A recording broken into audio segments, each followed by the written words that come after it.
اعوذ باللہ من الشیطان اللعین الرجیم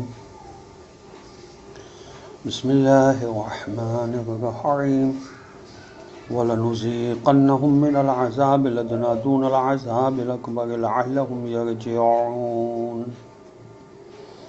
وَمَنْ أَظْلَمُ مِمَّنْ ذُكِّرَ بِآيَاتِ رَبِّهِ ثُمَّ أَعْرَضَ عَنْهَا إِنَّا مِنَ الْمُجْرِمِينَ مُنْتَقِمُونَ وَلَقَدْ آتَيْنَا مُوسَى الْكِتَابَ فَلَا تَكُنْ فِي مِرْيَةٍ مِّن لِّقَائِهِ وَجَعَلْنَاهُ هُدًى لِّبَنِي إِسْرَائِيلَ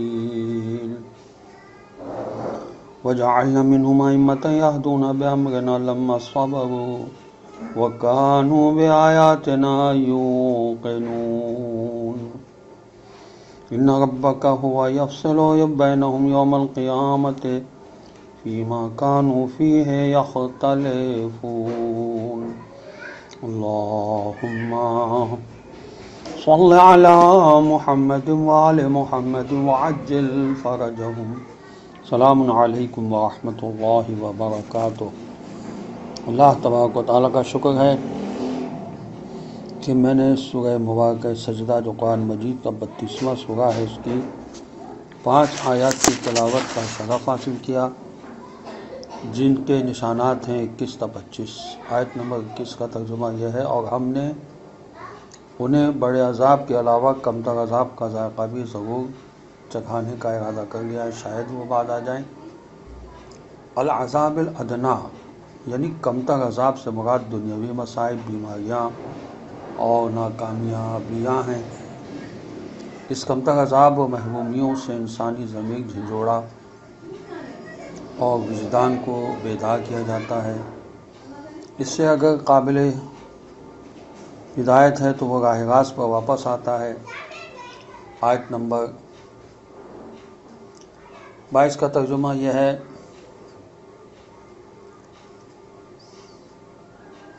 اور اس شخص سے بڑھ کر ظالم کون ہوگا جسے اس کے رب کی نشانیاں سمجھا دی گئی ہوں پھر وہ ان سے منہ موڑ لے، ہم مجرموں سے ضرور بدلہ لینے والے ہیں۔ آیت بتا رہی ہے کہ جسے آیات و معجزات کے ذریعے حق کی بات سمجھا دی گئی ہو اس پر حجت پوری ہو جاتی ہے، جیسے قوم صالح علیہ السلام۔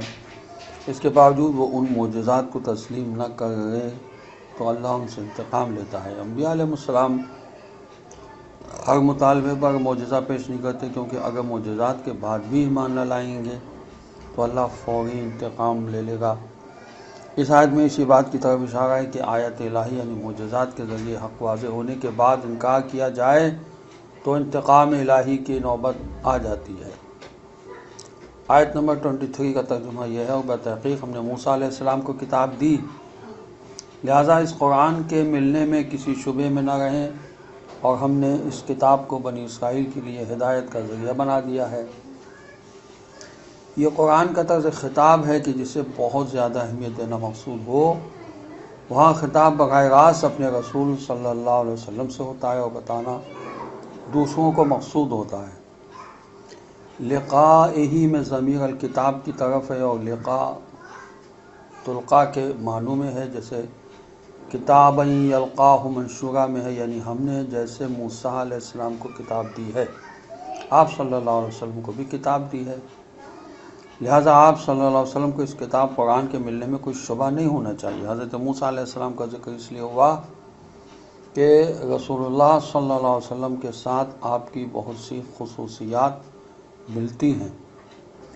آیت نمبر 24 کا ترجمہ یہ ہے، اور جب انہوں نے صبر کیا اور وہ ہماری آیات پر یقین رکھے ہوئے تھے تو ہم نے ان میں سے کچھ لوگوں کو امام بنایا جو ہمارے حکم سے ہدایت کرتے ہیں۔ ہر امت میں ایک جماعت کو امامت کا عہدہ صبر و یقین کی بنیاد پر دیا جاتا ہے۔ علم کی وجہ سے صبر و یقین کے اعلیٰ مراتب پر فائز ہوتے ہیں، اور عصمت کے مقام پر فائز ہونے کے بعد امامت کی منزل پر فائز ہو جاتے ہیں۔ امامت کے موضوع پر سورہ بقرہ کی آیت 124، سورہ انبیاء کی آیت 73 کی تفسیر بھی دیکھی جا سکتی ہے۔ حضرت امام محمد باقر علیہ السلام سے روایت ہے، یہ آیت نزلت فی ولد فاطمہ، فاطمہ سلام اللہ علیہ کی اولاد کے بارے میں نازل ہوئی ہے، یہ شواہد التنزیل میں لکھا ہے اسی آیت کے ذیل میں۔ آیت نمبر 25 کا ترجمہ یہ ہے کہ یقیناً آپ کا رب قیامت کے دن ان کے درمیان ان باتوں کا فیصلہ سنا دے گا جن میں یہ لوگ اختلاف کرتے رہے ہیں۔ یہاں اختلاف سے مراد وہ اختلاف ہے جو کسی دلیل و سند پر مبنی نہ ہو، بلکہ علم و سند کو پس پشت ڈال کر اختلاف کرتے ہیں، جیسا کہ سورہ جاثیہ جو قرآن مجید کا 45 نمبر کا سورہ اس کی آیت نمبر 17 میں ارشاد ہوا، وَمَا اخْتَلَفُوا إِلَّا مِن بَعْدِ مَا جَاءَهُمُ الْعِلْمُ بَغْيًا بَيْنَهُمْ، تو انہوں نے اپنے پاس علم آ جانے کے بعد آپس کی ضد میں آ کر اختلاف کیا۔ اللہ قیامت کے دن ان اختلافات کا فیصلہ سنائے گا جو علم آنے کے بعد وہ آپس کی ضد میں کیا کرتے تھے۔ السلام علیکم ورحمۃ اللہ وبرکاتہ۔